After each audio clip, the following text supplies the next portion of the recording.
നമസ്കാരം. News middle ഈസ്റ്റിലേക്ക് സ്വാഗതം. ആദ്യം പ്രധാന വാർത്തകൾ. ഒമാനിലെ ഇന്ത്യൻ സ്കൂൾ ഡയറക്ടർ ബോർഡ് തെരഞ്ഞെടുപ്പ് അടുത്ത മാസം 18-ന്. നാമനിർദ്ദേശ പത്രിക സമർപ്പിക്കേണ്ട അവസാന ദിവസം നാളെ. മസ്കറ്റ് നഗരത്തിലെ ഒരു സ്കൂളിന് മാത്രം പ്രാതിനിധ്യം ലഭിക്കുന്ന തെരഞ്ഞെടുപ്പ് അശാസ്ത്രീയമെന്ന ആക്ഷേപം. പുതിയ വികസന പദ്ധതികൾക്ക് കുവൈത്ത് തുടക്കമിടുന്നു. പുതിയ വിമാനത്താവള ടെർമിനലിന്റെയും അൽസൂർ പവർ സ്റ്റേഷന്റെയും നിർമ്മാണം ഉടൻ ആരംഭിക്കും. പവർ സ്റ്റേഷൻ പദ്ധതിയുടെ സാമ്പത്തിക കരാർ നിലവിൽ വന്നു. കുവൈത്ത് പൗരന്മാർക്കുള്ള സന്ദർശന വിസ നിയമങ്ങൾ പരിഷ്കരിച്ച നടപടിയെ ഇന്ത്യയിലെ കുവൈത്ത് അംബാസിഡർ സ്വാഗതം ചെയ്തു. ഇന്ത്യ ഗവൺമെന്റിന്റെ നീക്കത്തെ വിലമതിക്കുന്നുവെന്ന് കുവൈത്ത് അംബാസിഡർ. ലോക്പാൽ ബിൽ രാജ്യസഭയിൽ അവതരിപ്പിച്ചു. പ്രതിപക്ഷ ബഹളത്തെ തുടർന്ന് രാജ്യസഭ ഇന്നത്തേക്ക് പിരിഞ്ഞു. ബിൽ ചർച്ച ചെയ്യാനായില്ല. ജമാഅത്തെ ഇസ്ലാമി മുതിർന്ന നേതാവ് അബ്ദുൽ ഖാദർ മുല്ലയെ തൂക്കിലേറ്റിയതിനെ തുടർന്ന് ബംഗ്ലാദേശിൽ സംഘർഷം രൂക്ഷം. സംഘർഷത്തിൽ 4 പേർ കൊല്ലപ്പെട്ടു. ഡിസംബർ 15-ന് രാജ്യവ്യാപക പണിമുടക്കിന് ജമാഅത്തെ ഇസ്ലാമിയുടെ ആഹ്വാനം. വാർത്തകൾ വിശദമായി. ലോക്പാൽ ബിൽ രാജ്യസഭയിൽ അവതരിപ്പിച്ചു. കേന്ദ്രമന്ത്രി വി നാരായണസ്വാമിയാണ് ബിൽ അവതരിപ്പിച്ചത്. ബിൽ അവതരണ ശേഷം മന്ത്രി പ്രസംഗിച്ചുകൊണ്ടിരിക്കെ പ്രതിപക്ഷം ബഹളം വെച്ചതിനെ തുടർന്ന് രാജ്യസഭ ഇന്നത്തേക്ക് പിരിഞ്ഞു. പ്രതിപക്ഷ ബഹളം ചൂണ്ടിക്കാണിച്ച് സഭയുടെ ശൈത്യകാല സമ്മേളനം ലോക്പാൽ ബില്ല് കൊണ്ടുവരുന്നതിന് മുമ്പ് തന്നെ അവസാനിപ്പിക്കാനാണ് കേന്ദ്ര സർക്കാരിന്റെ പദ്ധതിയെന്ന് അഭ്യൂഹമുണ്ടായിരുന്നു. എന്നാൽ അണ്ണാ ഹസാരെയുടെ സമരവും ഡൽഹിയിലെ ആം ആദ്മി പാർട്ടിക്കുണ്ടായിട്ടുള്ള വിജയവും നൽകിയ രാഷ്ട്രീയ പാഠങ്ങൾ കണക്കിലെടുത്താണ് കോൺഗ്രസ് ലോക്പാൽ ബില്ല് കൊണ്ടുവരാൻ പദ്ധതിയിട്ടത്. 2011 അവതരിപ്പിച്ച ബില്ലിൽ പാർലമെന്റിന്റെ സെലക്ട് കമ്മിറ്റി നിർദ്ദേശിച്ചിട്ടുള്ള മുഴുവൻ ഭേദഗതികളോടെ ബില്ല് കൊണ്ടുവരാൻ സർക്കാർ തയ്യാറായതോടെ BJPയും ഇടതുപക്ഷവും പച്ചക്കൊടി കാട്ടി. എന്നാൽ സമാജ്വാദി പാർട്ടി അടക്കമുള്ളവർ ബില്ലിനെതിരായ അവരുടെ നിലപാടിൽ ഉറച്ചു നിൽക്കുകയാണ്. ഇരുസഭകളുടെയും ചോദ്യോത്തരവേള തെലങ്കാന മുതൽ വിലക്കയറ്റം വരെയുള്ള പ്രശ്നങ്ങളുടെ പേരിൽ തടസ്സപ്പെട്ടതിന് ശേഷം 12 മണിക്കാണ് നാരായണസ്വാമി ബില്ല് അവതരിപ്പിച്ചത്. തുടർന്നുണ്ടായ ബഹളം നിമിത്തം ആദ്യം 2:30 വരെയും പിന്നീട് 3:30 വരെയും സഭാധ്യക്ഷനായിരുന്ന PJ കുര്യൻ സഭ നിർത്തിവച്ചു. 3:30-നും ഇതേ അവസ്ഥ തുടർന്നപ്പോഴാണ് തിങ്കളാഴ്ച വീണ്ടും ചേരാനായി സഭ പിരിഞ്ഞത്. നേരത്തെ ബഹളത്തെ തുടർന്ന് 1 മണിക്ക് തന്നെ ലോക്സഭാ സ്പീക്കർ മീരാകുമാർ തിങ്കളാഴ്ച വരെ നിർത്തിവച്ചിരുന്നു. ലോക്സഭയിൽ ചോദ്യോത്തരവേള നിർത്തിവെച്ച് പീഡനക്കേസിൽ പ്രതിയായിട്ടുള്ള ജസ്റ്റിസ് AK ഗാംഗുലിക്കെതിരെ സർക്കാർ കൈക്കൊള്ളുന്ന നടപടി ചർച്ച ചെയ്യണമെന്ന് പ്രതിപക്ഷ നേതാവ് സുഷമ സ്വരാജ് ആവശ്യപ്പെട്ടു. ഇതിന്റെ തുടർ ചർച്ച ബഹളം മൂലം തടസ്സപ്പെട്ടു. പാർലമെന്റ് ആക്രമണത്തിന്റെ വാർഷിക ദിവസമായിരുന്ന ഇന്ന് ഇരുസഭകളും ആക്രമണത്തിൽ മരണമടഞ്ഞവർക്ക് ആദരാഞ്ജലി അർപ്പിച്ചു. മുൻ ക്രിക്കറ്റ് താരവും രാജ്യസഭാംഗവുമായ സച്ചിൻ തെണ്ടുൽക്കറുടെ ഭാരതരത്ന നേട്ടത്തിൽ സഭ അദ്ദേഹത്തെ അഭിനന്ദിച്ചു. മീഡിയ 1 ഡൽഹി. അഴിമതി തുടച്ചു നീക്കാനെന്ന പേരിൽ കൊണ്ടുവന്ന ലോക്പാൽ ബിൽ വീണ്ടും ദേശീയ ശ്രദ്ധയാകർഷിക്കുകയാണ്. വീണ്ടും ചർച്ചയാവുകയാണ്. ലോക്പാൽ ബിൽ രാജ്യസഭയിൽ അവതരിപ്പിച്ചു ഏറെ നാളത്തെ കാത്തിരിപ്പിന് ശേഷം. എന്നാൽ അത് പാസാക്കുന്ന കാര്യത്തിൽ രാഷ്ട്രീയ പാർട്ടികൾ എത്രത്തോളം ആത്മാർത്ഥത കാണിക്കുന്നു, ഈ വിഷയമാണ് ഇന്ന് ന്യൂസ് മിഡിൽ ഈസ്റ്റ് ചർച്ച ചെയ്യുന്നത്. ഈ വിഷയത്തിൽ പ്രതികരിക്കാൻ നമ്മോടൊപ്പമുള്ളത് MP അച്യുതൻ MP CPM. അദ്ദേഹം ഡൽഹി സ്റ്റുഡിയോയിൽ നമ്മോടൊപ്പമുണ്ട്. ഒപ്പം ജോർജ് കുര്യൻ BJP നേതാവ്, പീതാംബരക്കുറുപ്പ് കോൺഗ്രസ് നേതാവ് ഈ ചർച്ചയിൽ നമ്മോടൊപ്പം ടെലിഫോൺ ലൈനിൽ പ്രതികരിക്കും. ആദ്യം ശ്രീ MP അച്യുതൻ MPയിലേക്ക്. ശ്രീ അച്യുതൻ, എത്രത്തോളം ആത്മാർത്ഥമാണ് ഇപ്പോൾ രാഷ്ട്രീയ പാർട്ടികൾ ലോക്പാൽ വിഷയത്തിൽ എടുത്തിരിക്കുന്ന നിലപാടുകൾ? രാഷ്ട്രീയ പാർട്ടികളെ മൊത്തത്തിൽ എടുത്ത് പറയരുത്. ഈ ബില്ലിൻ്റെ കാര്യത്തിൽ, ലോക്പാലിൻ്റെ കാര്യത്തിൽ തുടക്കം മുതൽ കള്ളക്കളി കാണിക്കുന്നത് കോൺഗ്രസ് നേതൃത്വമാണ്. എല്ലാ രാഷ്ട്രീയ പാർട്ടികളുമല്ല. ഞങ്ങൾ ഇടതുപക്ഷ പാർട്ടികൾ തുടക്കം മുതൽ ശക്തമായ ഫലപ്രദമായ ലോക്പാൽ നിയമം കൊണ്ടുവരണമെന്നാവശ്യപ്പെടുകയും അതിനുവേണ്ടി ശക്തമായ സമ്മർദ്ദം ചെലുത്തുകയും ചെയ്യുന്നവരാണ്. മറിച്ച് കോൺഗ്രസ് നേതൃത്വം ഈ കഴിഞ്ഞ ഈ പാർലമെൻറ്റ് കാലാവധിയിലുടനീളം സ്വീകരിച്ചിരിക്കുന്നത് ഏത് വിധേനയും ഈ ലോക്പാൽ കൊണ്ടുവരുന്നതിന് തടസ്സം നിൽക്കുകയായിരുന്നു. ഇതിൻ്റെ ചരിത്രം നോക്കിയാൽ അറിയാം. അണ്ണാ ഹസാരെയുടെ നേതൃത്വത്തിൽ ഡൽഹിയിൽ നടന്ന വലിയ പ്രക്ഷോഭത്തെ തുടർന്നാണ് പെട്ടെന്ന് ഒരു ലോക്പാൽ ബില്ലിന് രൂപം നൽകുകയും അത് പാർലമെൻറ്റിൽ അവതരിപ്പിക്കുകയും ചെയ്തു. അതിൽ ഒട്ടനവധി പോരായ്മകളുണ്ടായിരുന്നു. അത് പ്രതിപക്ഷം ചൂണ്ടിക്കാണിച്ചു.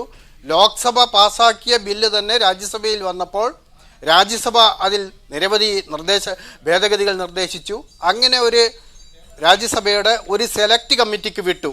ആ സെലക്ട് കമ്മിറ്റിയുടെ റിപ്പോർട്ട് വന്നതിന് ശേഷം ഇപ്പോൾ 2 സമ്മേളനങ്ങൾക്ക് മുമ്പാണ് ആ റിപ്പോർട്ട് വന്നത്. അപ്പോഴൊന്നും ആ ബില്ല് അവതരിപ്പിക്കാൻ കോൺഗ്രസ് നേതൃത്വം തയ്യാറായില്ല.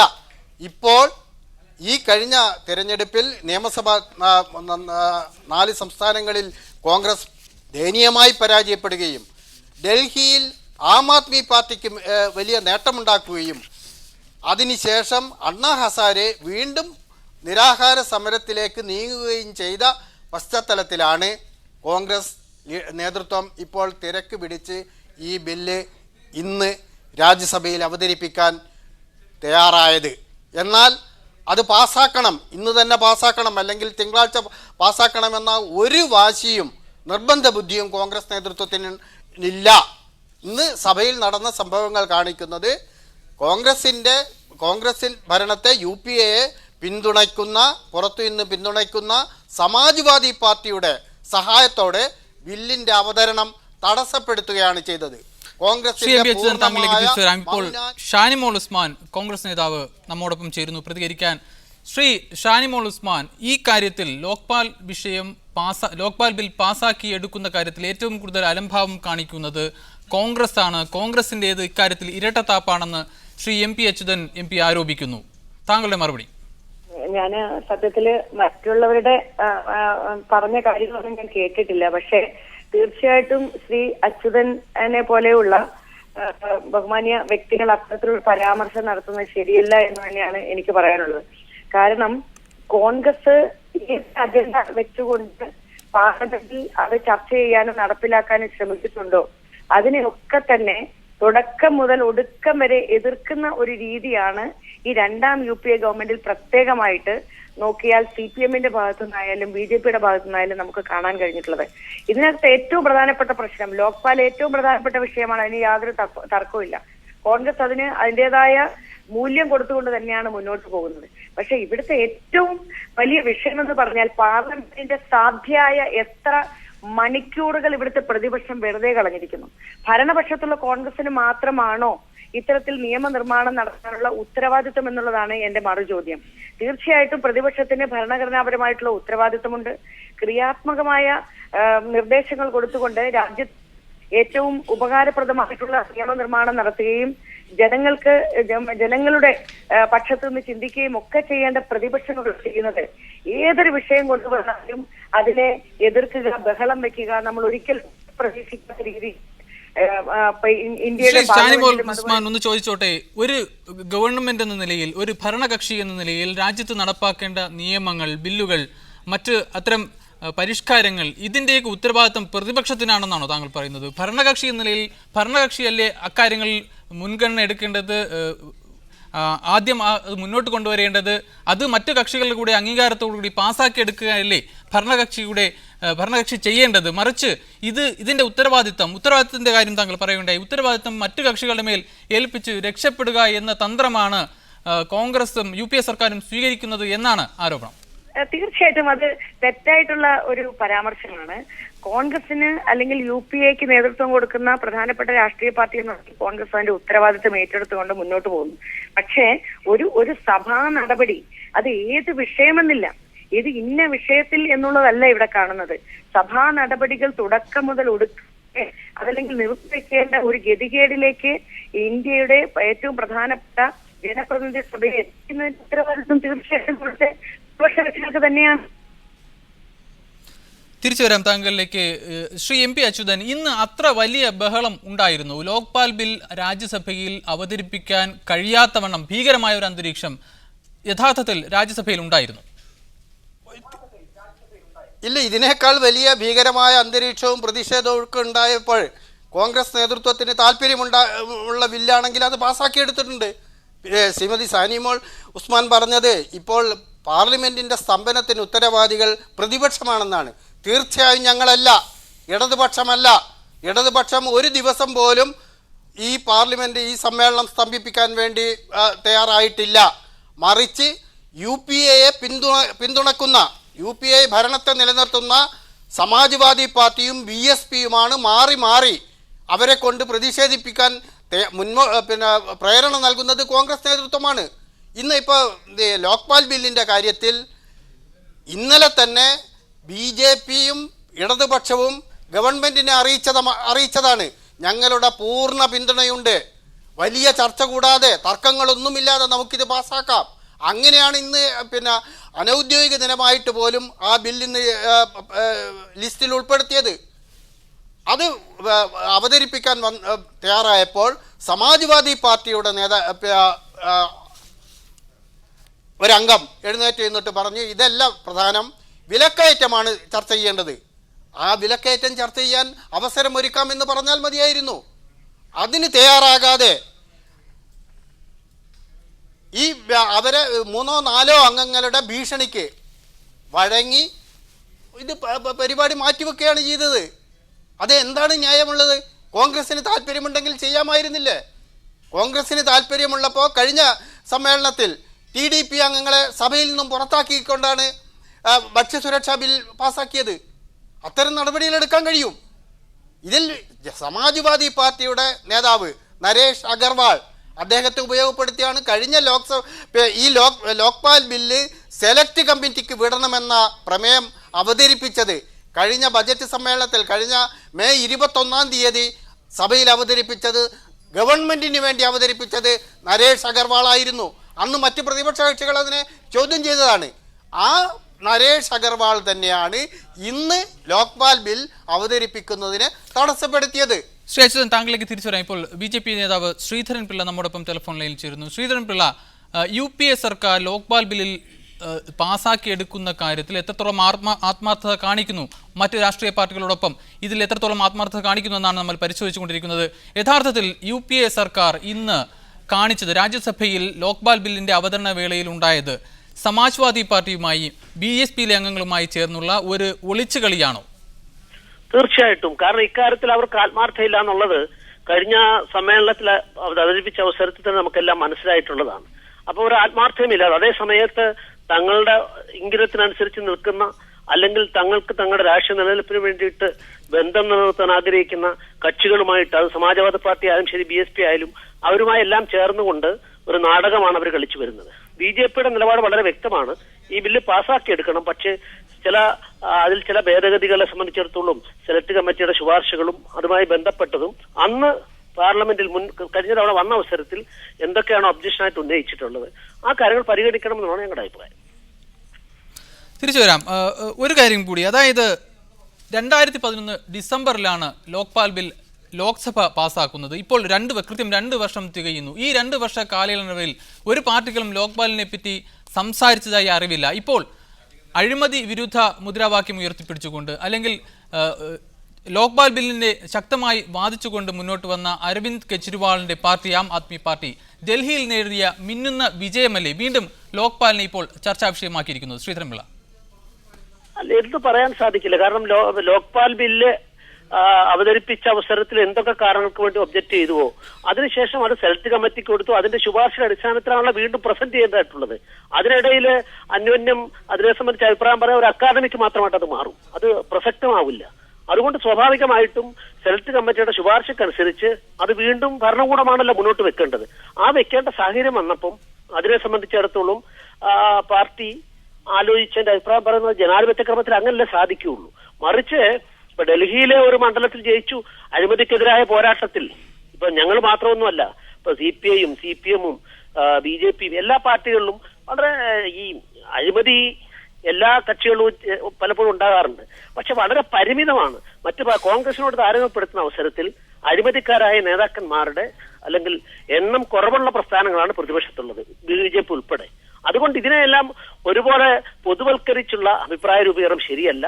BJPയെ സംബന്ധിച്ചിടത്തോളം അഴിമതിയുടെ കാര്യത്തിൽ സന്ധി ചെയ്യാൻ ഞങ്ങൾ തയ്യാറില്ല. അതുകൊണ്ടാണല്ലോ ഞങ്ങൾക്ക് കർണാടകം പോലുള്ള ഒരു സംസ്ഥാനം നഷ്ടപ്പെടാനായിട്ട് ഇടയായത്. പക്ഷേ ലോക്പാൽ ബിൽ ഇപ്പോൾ രാജ്യസഭയിൽ അവതരിപ്പിക്കപ്പെടുമ്പോഴും ആം ആദ്മി പാർട്ടിയുടെ നിലപാട് വളരെ വ്യക്തമാണ്. അണ്ണാ ഹസാരെ മുന്നോട്ട് വെച്ച ജൻ ലോക്പാൽ ബിൽ പാസ്സാക്കുക മാത്രമാണ് ലക്ഷ്യം. ഇപ്പോഴുള്ള ലോക്പാൽ ബില്ലിനെ അവർ നിരാകരിക്കുകയും ചെയ്യുന്നു.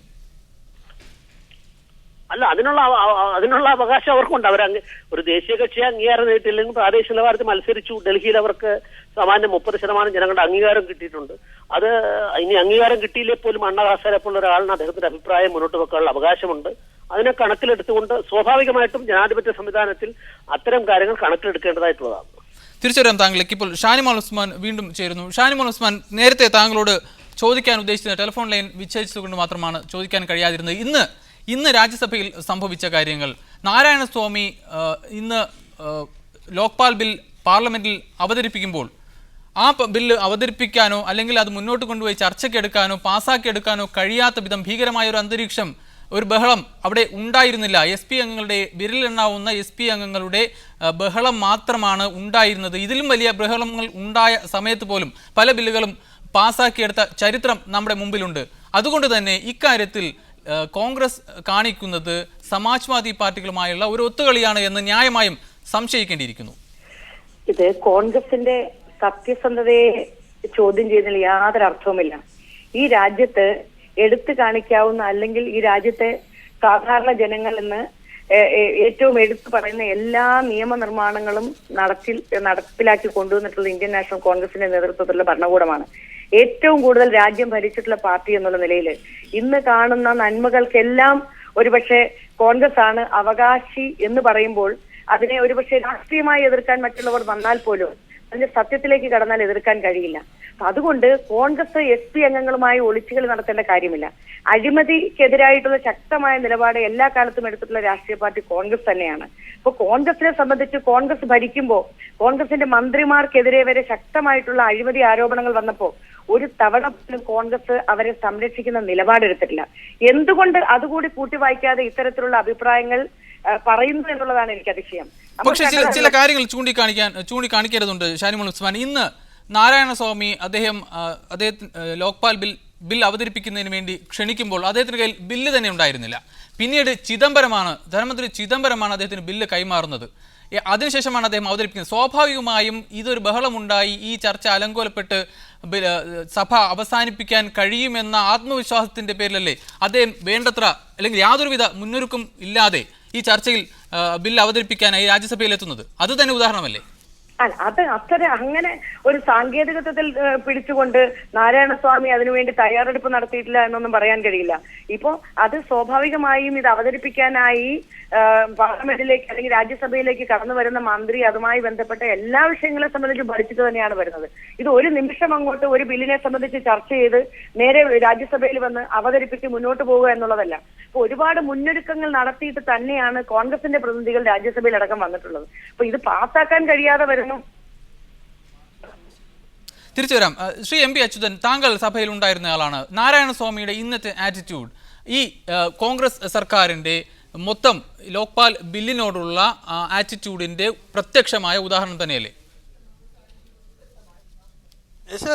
നാരായണസ്വാമി മാത്രമല്ല, കോൺഗ്രസ് അംഗങ്ങൾ തന്നെ പൊതുവിൽ ഇന്ന് ഏതായാലും ഈ ഇതൊന്നും പാസ്സാകാൻ പോകുന്നില്ല, സഭ അലങ്കോലപ്പെടാനല്ലേ പോകുന്നതെന്ന് ഇങ്ങനെ രഹസ്യമായി ഞങ്ങളോട് പറയുന്നുണ്ടായിരുന്നു.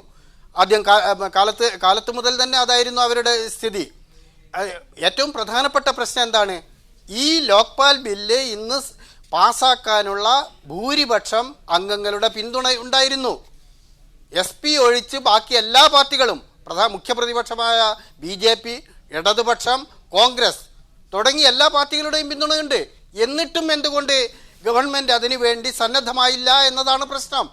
ഈ എസ് പി അംഗങ്ങളെ പ്രോത്സാഹിപ്പിച്ചുകൊണ്ട് അവർ 4 പേര് ബഹളം വെച്ചപ്പോൾ ഇനി പിരിച്ചുവിടുകയാണ്.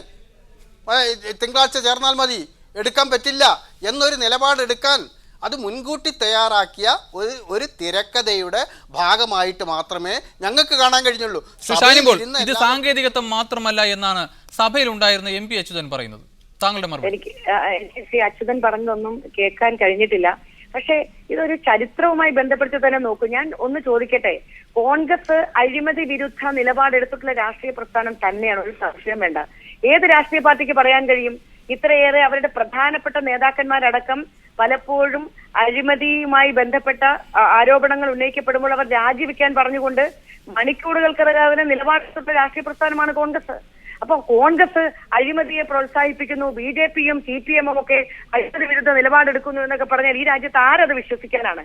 കോൺഗ്രസിന്റെ എത്രയോ നേതാക്കന്മാർ എത്ര പ്രധാനപ്പെട്ടവരാണെങ്കിൽ പോലും അവരെ ജയിലിൽ അടയ്ക്കാനും അതുപോലെ തന്നെ അവർക്കെതിരെ നടപടിയെടുക്കാനും മന്ത്രിസഭയിൽ നിന്ന് രാജിവെച്ചു പോകാനും ഒക്കെ ശക്തമായ നിലപാടെടുത്തുകൊണ്ട് തീരുമാനമെടുത്ത രാഷ്ട്രീയ പ്രസ്ഥാനമാണ്. ശരി ഷാനിമോൾ, അങ്ങനെയാണെങ്കിൽ SPയുമായി BSPയുമായി ഇക്കാര്യത്തിൽ എന്ത് ചർച്ചയാണ്?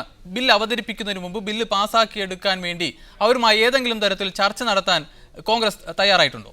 ഞാൻ പറയട്ടെ, ഓരോ ബില്ലും സ്വാഭാവികമായും നമുക്കറിയാം ഇവിടെ ഒരു കോയലീഷൻ ഗവൺമെന്റ് ആണ്. തീർച്ചയായിട്ടും ഈ കൂട്ട് മുന്നണി മന്ത്രിസഭയിൽ ഓരോ രാഷ്ട്രീയ പാർട്ടികൾക്കും അവരുടേതായിട്ടുള്ള അഭിപ്രായങ്ങളും അവരുടേതായിട്ടുള്ള വീക്ഷണങ്ങളും നയങ്ങളും ഒക്കെ ഉണ്ട്. പക്ഷെ കഴിഞ്ഞ രണ്ട് ഇപ്പോൾ നടന്നുകൊണ്ടിരിക്കുന്നതും ഇതിനു മുമ്പുള്ള UPA സർക്കാരിന്റെ കാലഘട്ടത്തിലായാലും ശരി, കോൺഗ്രസ് സർക്കാർ ഏതെങ്കിലും ശക്തമായ പ്രതിസന്ധി നേരിടുമ്പോൾ, ഒരു ക്രൈസിസ് സിറ്റുവേഷൻ വരുമ്പോൾ ആദ്യം സമീപിക്കുന്നത് SP ആണ്, BSP അംഗങ്ങളെയാണ്. അവരുടെ സഹായത്തോടെയാണ് പല കാര്യങ്ങളും പല പ്രതിസന്ധി ഘട്ടങ്ങളിലും കോൺഗ്രസ് UPA സർക്കാർ മുന്നോട്ട് പോയിട്ടുള്ളത്.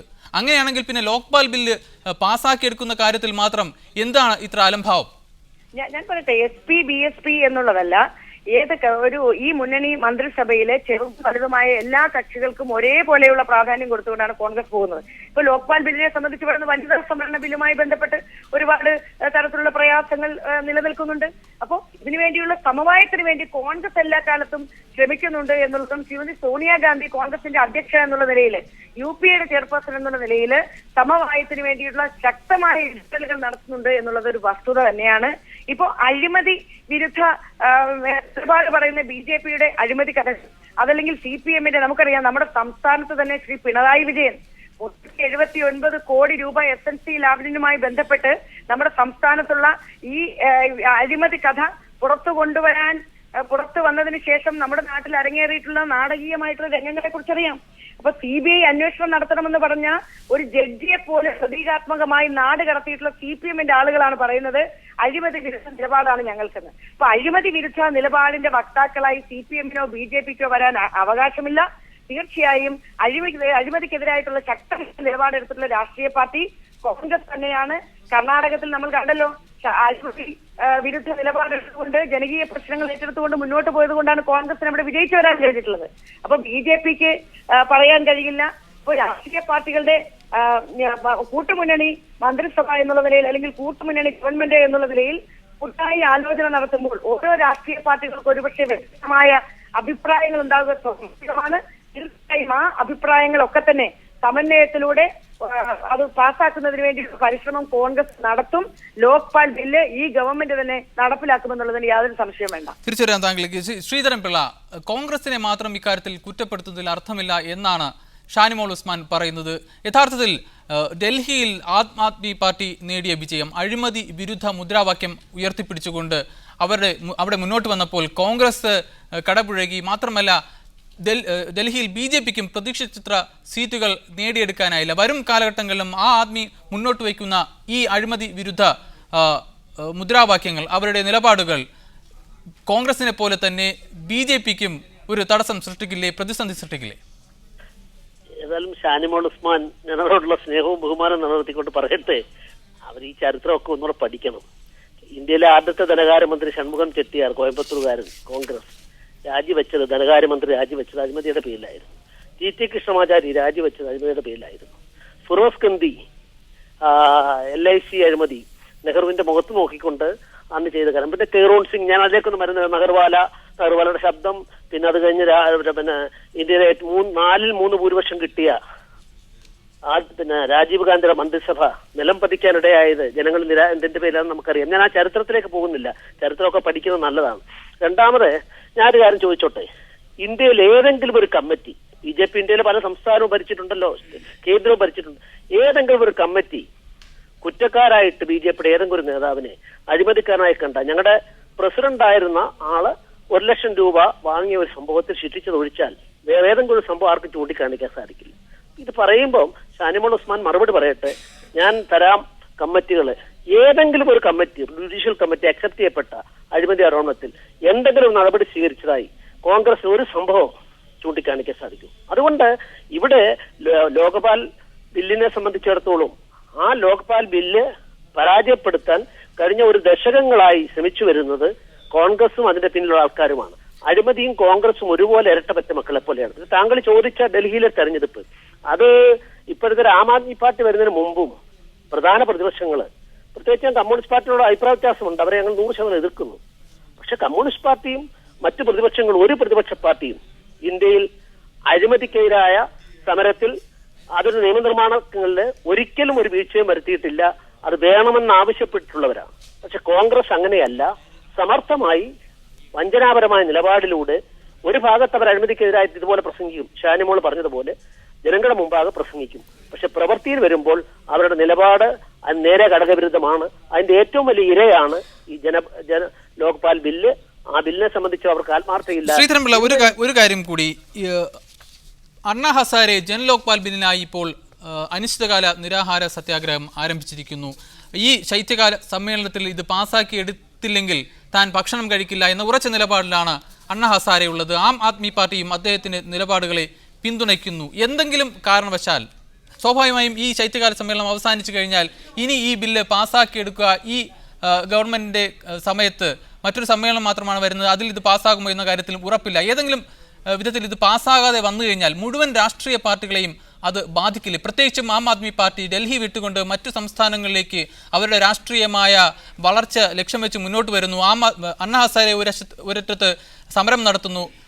ലോക്പാൽ ബിൽ പാസ്സാക്കാൻ കഴിഞ്ഞില്ലെങ്കിൽ എല്ലാ രാഷ്ട്രീയ പാർട്ടികളും, കോൺഗ്രസ് എന്നല്ല, ഭരണകക്ഷിയായ കോൺഗ്രസ് എന്നല്ല, എല്ലാ രാഷ്ട്രീയ പാർട്ടികളും അഴിമതിയുടെ കാര്യത്തിൽ ഒറ്റക്കെട്ടാണ് എന്ന ഒരു ധാരണ സമൂഹത്തിൽ ഉണ്ടാവില്ലേ? അത് വളരെ രാഷ്ട്രീയമായി നിങ്ങളെ ദോഷം ചെയ്യില്ലേ? ഇതൊരു രാഷ്ട്രീയ പ്രശ്നമായി നമ്മൾ കാണാൻ പാടില്ല. ഇന്ത്യയിലെ അഴിമതി വിരുദ്ധ മൂവ്മെന്റ്സ് എല്ലാം നോക്കിയാൽ, ഞാൻ നേരത്തെ പറഞ്ഞല്ലോ, ബഹുമാനപ്പെട്ട നെഹ്റുജിയുടെ മകളുടെ ഭർത്താവ് ഫിറോസ് ഗന്ധി, അതേ ഒരു മൊമെന്റിൽ അഴിമതി വിരുദ്ധക്കാരനായിട്ട് പാർലമെന്റിൽ അതിന്റെ ശ്രദ്ധമായ പ്രസംഗം എന്തിനു വേണ്ടി ഉണ്ടായത്? ജയപ്രകാശ് നാരായണൻ എല്ലാ വെല്ലുവിളിയും നേരിട്ടുകൊണ്ട് അടിയന്തരാവസ്ഥയിലേക്ക് നയിച്ച അഴിമതി വിരുദ്ധ പോരാട്ടത്തിന് നേതൃത്വം കൊടുത്തത് അണ്ണാ ഹസാരെ.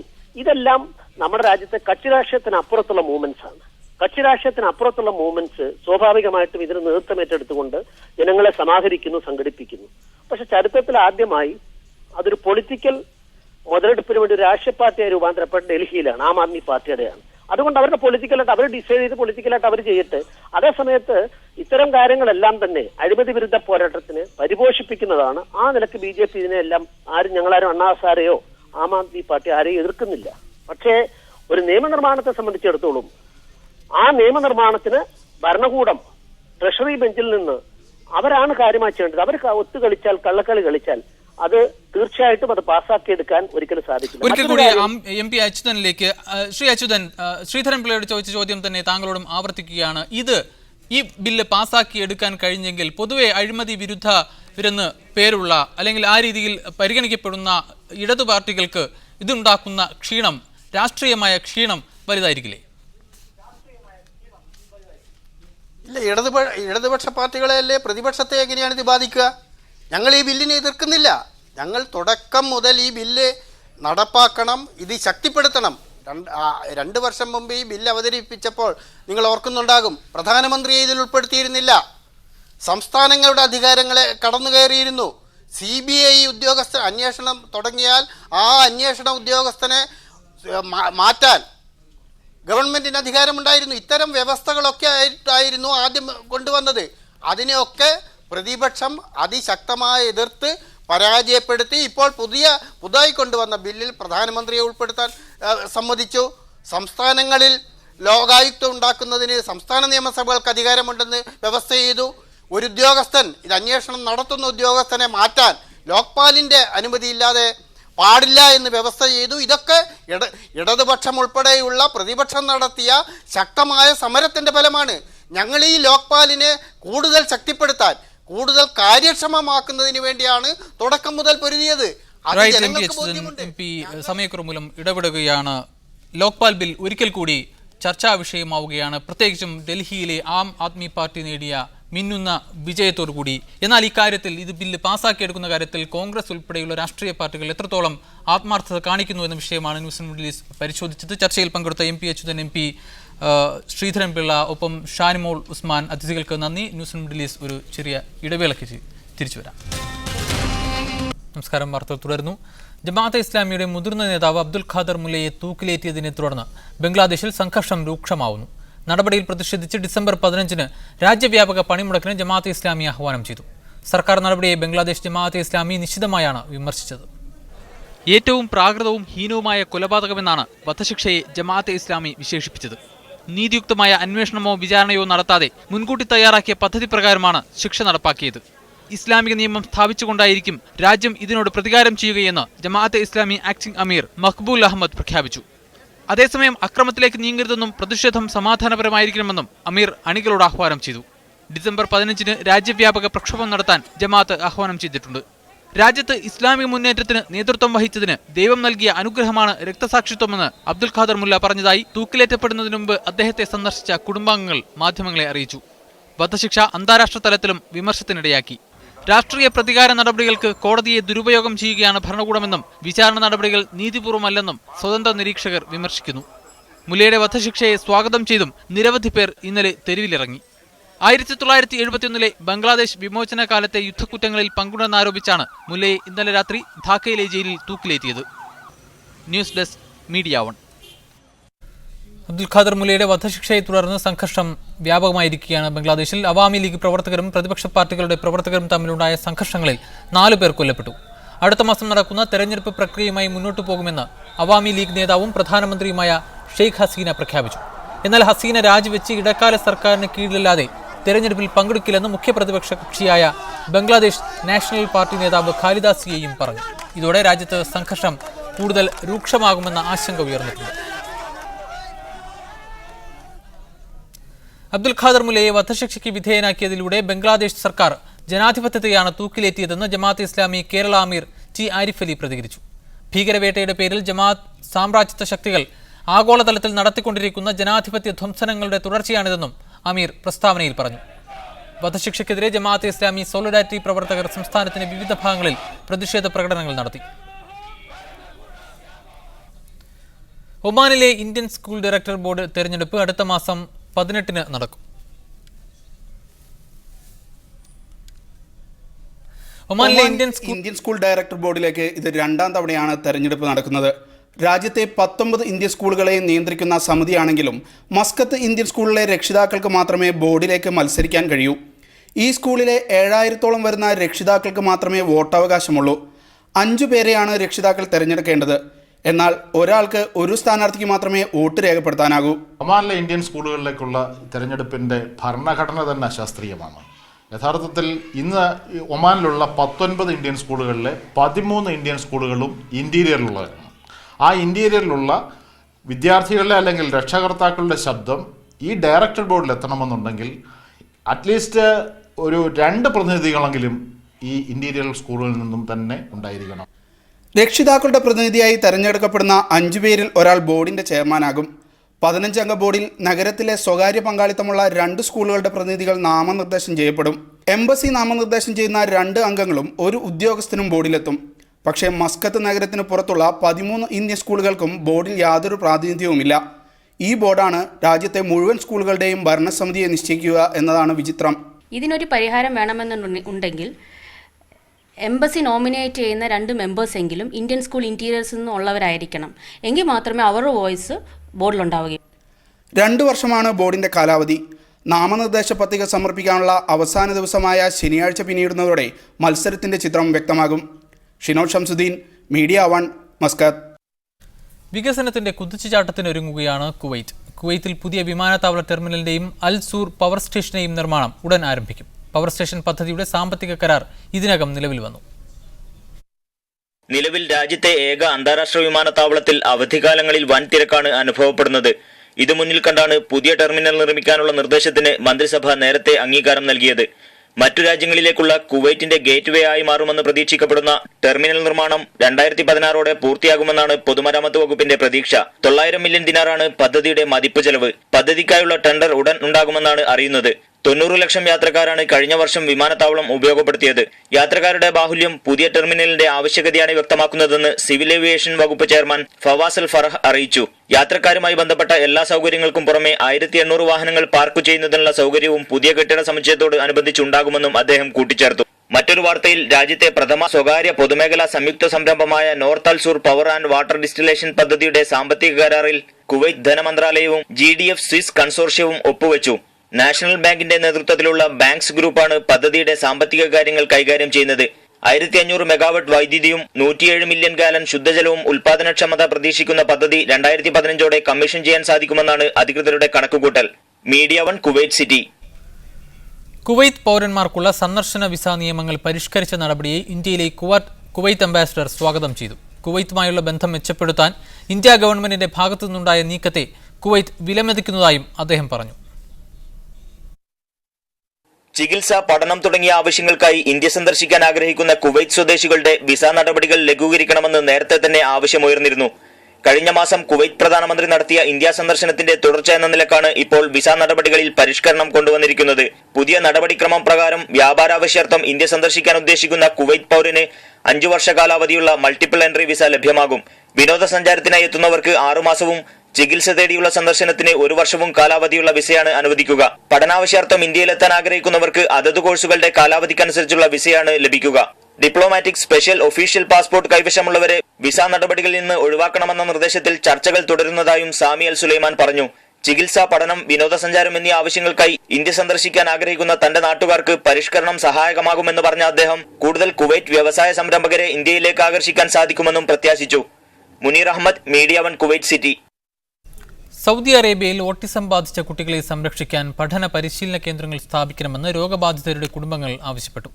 കുട്ടികളുടെ സംരക്ഷണത്തിനായി പുതിയ പദ്ധതികൾ ആവിഷ്കരിക്കണമെന്നും രക്ഷിതാക്കൾ ആവശ്യപ്പെട്ടു. ഓട്ടിസം ബാധിച്ചവരുടെ കുടുംബാംഗങ്ങളുടെ അനുഭവങ്ങൾ പങ്കുവയ്ക്കാനായി സംഘടിപ്പിക്കുന്ന സമ്മേളനത്തിന് മുന്നോടിയായി നടന്ന വാർത്താ സമ്മേളനത്തിലാണ് ഈ ആവശ്യം ഉയർന്നത്. Riyadh governor Amir Khalid bin ബന്ദറിന്റെ നേതൃത്വത്തിൽ ഡിസംബർ 23 മുതൽ 25 വരെ കിങ് ഫഹദ് കൾച്ചറൽ സെന്ററിലാണ് ഓട്ടിസം ബാധിച്ചവരുടെ കുടുംബാംഗങ്ങളുടെ സംഗമം നടക്കുന്നത്. ഇതിന്റെ മുന്നോടിയായി മാധ്യമപ്രവർത്തകരും ഈ മേഖലയിൽ പ്രവർത്തിക്കുന്നവരും ഓട്ടിസം ബാധിച്ച കുട്ടികളുടെ രക്ഷിതാക്കളും പങ്കെടുത്ത സംഗമത്തിലാണ് ക്രിയാത്മകമായ നിർദ്ദേശങ്ങളും ആവശ്യങ്ങളും ഉയർന്നത്. കുട്ടികൾക്കായി പ്രത്യേക പരിരക്ഷാ കേന്ദ്രങ്ങൾ ഇല്ലാത്തത് കുടുംബങ്ങൾക്ക് ഭാരിച്ച ചെലവാണുണ്ടാക്കുന്നതെന്ന് രക്ഷിതാക്കൾ പരാതിപ്പെട്ടു. നിലവിലുള്ള സ്ഥാപനങ്ങളിൽ നിന്ന് കടുത്ത അവഗണന നേരിടുന്നുണ്ടെന്നും രക്ഷിതാക്കൾ പറഞ്ഞു. കുട്ടികൾക്ക് ജോലിക്കാരികളെയും ഡ്രൈവർമാരെയും അനുവദിക്കുക, സാമ്പത്തിക സഹായം നൽകുക തുടങ്ങിയ ആവശ്യങ്ങളും യോഗത്തിൽ ഉയർന്നു. Alfisam charitable society chairperson Ameera Sameera Al Faisal മുഖ്യ അതിഥിയായിരുന്നു. കുട്ടികൾക്കായി നിരവധി പദ്ധതികൾ ആവിഷ്കരിച്ചതായും കിങ് സൗദ് യൂണിവേഴ്സിറ്റിയിൽ പ്രത്യേകം കേന്ദ്രം സ്ഥാപിച്ചതായും അവർ പറഞ്ഞു. സൊസൈറ്റി വൈസ് ചെയർമാൻ ഇബ്രാഹിം അൽ ഉസ്മാൻ, അബ്ദുൽ മുഹ്സിൻ അൽ ഹുതൈബി, അഹമ്മദ് അസ്സലാമ തുടങ്ങിയവർ പങ്കെടുത്തു. Media 1, Riyadh. മലയാളിയെ കുവൈറ്റിൽ തൂങ്ങി മരിച്ച നിലയിൽ കണ്ടെത്തി. കുവൈറ്റിലെ അൽമീർ കമ്പനിയിൽ മെക്കാനിക്കായ തൃശൂർ ഉല്ലൂർ സ്വദേശി സുരേഷാണ് മരിച്ചത്. 45 വയസ്സായിരുന്നു. ഭാര്യയും 2 കുട്ടികളുമുണ്ട്. മൃതദേഹം നാട്ടിലെത്തിക്കാനുള്ള ശ്രമം നടക്കുന്നതായി കമ്പനി വൃത്തങ്ങൾ അറിയിച്ചു. ശ്രേഷ്ഠ ഭാഷാ പദവി ലഭിച്ച മലയാളത്തിന് പ്രവാസി ലോകത്തിന്റെ ആദരം അർപ്പിക്കുന്നതിനായി ഗൾഫ് മാധ്യമം സംഘടിപ്പിച്ച എന്റെ സ്വന്തം മലയാളം പരിപാടി ദുബൈയിൽ നടന്നു. MT വാസുദേവൻ നായർ, സുഗതകുമാരി, യേശുദാസ്, മോഹൻലാൽ, മമ്മൂട്ടി തുടങ്ങി കേരളത്തിലെ വിവിധ മേഖലകളിൽ നിന്നുള്ള 14 പ്രഗത്ഭരെ ചടങ്ങിൽ ആദരിച്ചു. UAE പ്രധാനമന്ത്രിയും ദുബൈ ഭരണാധികാരിയുമായ Sheikh Mohammed bin Rashid Al മക്തൂമിന്റെ റൂ ഐത്തി എന്ന പുസ്തകത്തിന്റെ മലയാള പരിഭാഷയുടെ പ്രകാശനവും നടന്നു. സിദ്ദീഖ് അണിയിച്ചൊരുക്കിയ ദൃശ്യാവിഷ്കാരവും ഗായിക KS ചിത്ര നയിച്ച സംഗീത നിശയും അരങ്ങേറി. കണ്ണിൽ ഇരുട്ടു നിറഞ്ഞവർക്കും അവർ ആഗ്രഹിക്കുന്ന രൂപങ്ങളെ തൊട്ടുനോക്കി മനസ്സിലാക്കാം. ജപ്പാനിൽ കാഴ്ചയില്ലാത്ത കുട്ടികൾക്കായി സ്ഥാപിച്ച 3D പ്രിന്റർ വഴിയാണ് ഇത് സാധ്യമാവുക. ഇതുവഴി ചുറ്റുപാടുകളിലുള്ള വസ്തുക്കളെ വേഗത്തിലും എളുപ്പത്തിലും മനസ്സിലാക്കാൻ കുട്ടികൾക്ക് കഴിയും. പ്രത്യേകതരം 3D പ്രിന്ററിനു സമീപത്തു ചെന്ന് ആവശ്യമുള്ള രൂപത്തിന്റെ പേര് പ്രിന്ററിനോട് പറയുക. പ്രിന്റർ ഈ പേര് തിരിച്ചു പറയും. പേരുറപ്പിക്കുന്നതിനായി നീല ബട്ടണിൽ വിരലമർത്തിയാൽ പിന്നെ മിനിറ്റുകൾ കൊണ്ട് പ്രിന്റ് ചെയ്ത രൂപം ലഭിക്കും. ആനയുടെയും വിമാനത്തിന്റെയും ചിത്രങ്ങൾ പേപ്പറുകളിലും മറ്റുമുണ്ടാകുമെങ്കിലും അത് സ്പർശിച്ച് മനസ്സിലാക്കാൻ കാഴ്ചയില്ലാത്തവർക്ക് കഴിയില്ല. ഈ അവസ്ഥ മറികടക്കാൻ പുതിയ സംവിധാനം പ്രയോജനപ്പെടും. ജപ്പാനിലെ ഹനാവ ഹോക്കിച്ചി സൈറ്റാമയിലെ പ്രൊഫെക്ച്വൽ സ്കൂളിലെ 9-കാരിയായ യൂയി യമറ്റാമോ 3D പ്രിന്റർ തന്റെ പഠനത്തിനായി ഏറെ പ്രയോജനപ്പെടുമെന്ന വിശ്വാസത്തിലാണ്. രൂപങ്ങളെ തനിക്ക് സ്വന്തം കൈകൊണ്ട് തൊട്ടറിയാൻ സാധിച്ചുവെന്നാണ് യുഇന്ത്യയുടെ പ്രതികരണം.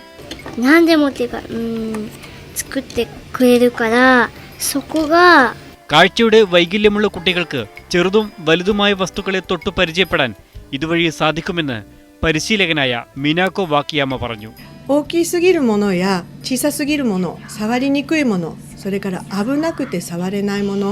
യാഹു ജപ്പാൻ കോർപ്പറേഷനാണ് സംവിധാനം വികസിപ്പിച്ചെടുത്തത്. 100,000-ഓളം 3D ഇമേജുകൾ പ്രിന്റ് ചെയ്തെടുക്കാൻ കഴിയുന്ന തരത്തിലാണ് പ്രിന്റർ സംവിധാനം ചെയ്തിരിക്കുന്നത്. ഇന്റർനെറ്റ് സംവിധാനം ഉപയോഗപ്പെടുത്തിയാൽ കൂടുതൽ സാധ്യതകളും ഇതിനുണ്ടാകുമെന്ന് 3D പ്രിന്റർ വികസിപ്പിച്ചെടുത്ത ഷിൻ യാ ഉച്ചിത പറഞ്ഞു. 1 മാസ കാലയളവിലേക്ക് സ്കൂളുകൾക്ക് പ്രിന്റർ വാടകയ്ക്ക് നൽകും. ഇതുവഴി കൂടുതൽ കുട്ടികൾക്ക് ഇതിന്റെ പ്രയോജനം ലഭ്യമാകുമെന്നും ഷിനിയ പറഞ്ഞു. News desk, media 1. 10ാമത് ദുബൈ അന്താരാഷ്ട്ര ചലച്ചിത്രോത്സവം വ്യത്യസ്തമായ സിനിമകൾ കൊണ്ടും സംവിധായകരുടെ സാന്നിധ്യം കൊണ്ടും ശ്രദ്ധേയമാകുന്നു. കഴിഞ്ഞ ദിവസം അന്തരിച്ച ആഫ്രിക്കൻ വിമോചക നേതാവ് നെൽസൺ മണ്ടേലയുടെ ജീവിതം പറയുന്ന സിനിമ ഏറെ ആവേശത്തോടെയാണ് പ്രേക്ഷകർ സ്വീകരിച്ചത്. 57 രാജ്യങ്ങളിൽ നിന്ന് 43 ഭാഷകളിലായി 174 ഫീച്ചർ ഫിലിമുകൾ എത്തുന്ന ദുബായ് അന്താരാഷ്ട്ര ഫിലിം ഫെസ്റ്റിവലിലെ വേറിട്ട കാഴ്ചയായിരുന്നു Mandela long walk to freedom എന്ന സിനിമ. മണ്ടേലയുടെ പോരാട്ടത്തിന്റെ സംഭവബഹുലമായ കഥ പറയുന്ന സിനിമ കാണാൻ വിവിധ രാജ്യങ്ങളിൽ നിന്നുള്ള നൂറുകണക്കിന് ആളുകളാണ് എത്തിയത്. മണ്ടേലയുടെ ആത്മകഥയെ അടിസ്ഥാനമാക്കി പ്രമുഖ സംവിധായകൻ ചാദ്വിക് സംവിധാനം ചെയ്ത സിനിമ മണ്ടേലയുടെ ജീവിതഗന്ധിയായ കഥയാണ് പറയുന്നത്.